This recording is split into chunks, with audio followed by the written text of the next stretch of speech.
శాంతమైన కంచిపురం గ్రామంలో ఒక చిన్న అందమైన ఆలయం ఉండేది.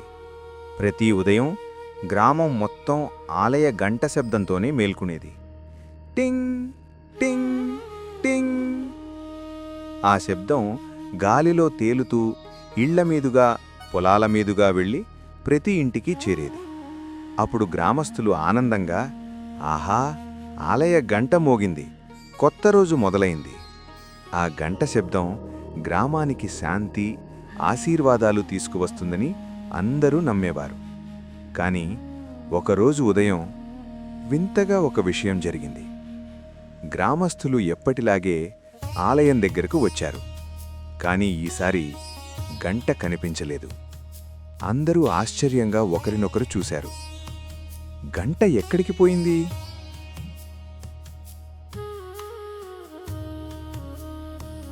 పూజారి, ఇది ఎలా సాధ్యం? ఈ గంట ఎన్నో సంవత్సరాలుగా ఇక్కడే ఉంది. గ్రామస్తులు గంట కోసం వెతకడం మొదలుపెట్టారు. ఆలయం చుట్టూ వెతికారు, వీధుల్లో వెతికారు. కాని గంట ఎక్కడా కనిపించలేదు. ఆ గ్రామంలో రఘు అనే చిన్న బాలుడు ఉండేవాడు. అతను నిశ్శబ్దంగా అందరి మాటలు వింటూ ఉండిపోయాడు. ఎవరో దొంగిలించి ఉండాలి, లేదా ఎక్కడైనా పడిపోయి ఉండొచ్చు. కాని రఘుకి మాత్రం ఇంకేదో జరిగి ఉండొచ్చని అనిపించింది. ఆ రాత్రి గ్రామం మొత్తం నిద్రపోతుండగా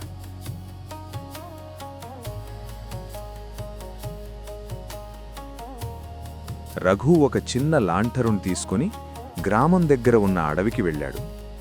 చంద్రుడు మృదువుగా వెలుగుతుండగా అడవి నిశ్శబ్దంగా ఉంది. అప్పుడు సడన్గా రఘుకి ఒక మెల్లని శబ్దం వినిపించింది.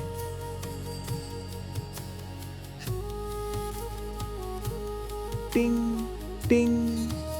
కాని ఆ శబ్దం వేరుగా ఉంది. అది నెమ్మదిగా, కొంచెం బాధగా వినిపించింది. రఘు ఆ శబ్దాన్ని అనుసరించి అడవిలో లోతుగా వెళ్ళాడు. కొద్దిసేపటికి ఒక పెద్ద చెట్టు కింద ఏదో కనిపించింది.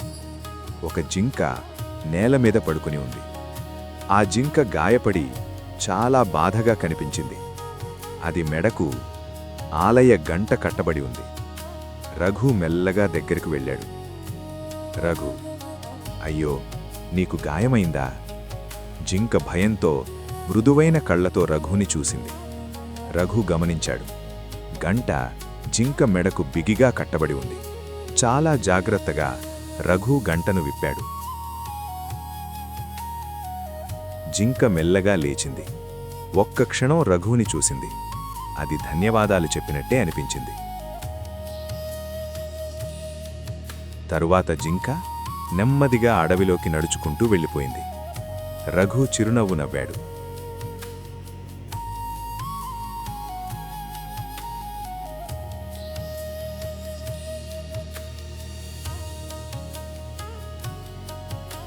రఘు, నువ్వు చాలా మంచి పని చేశావు.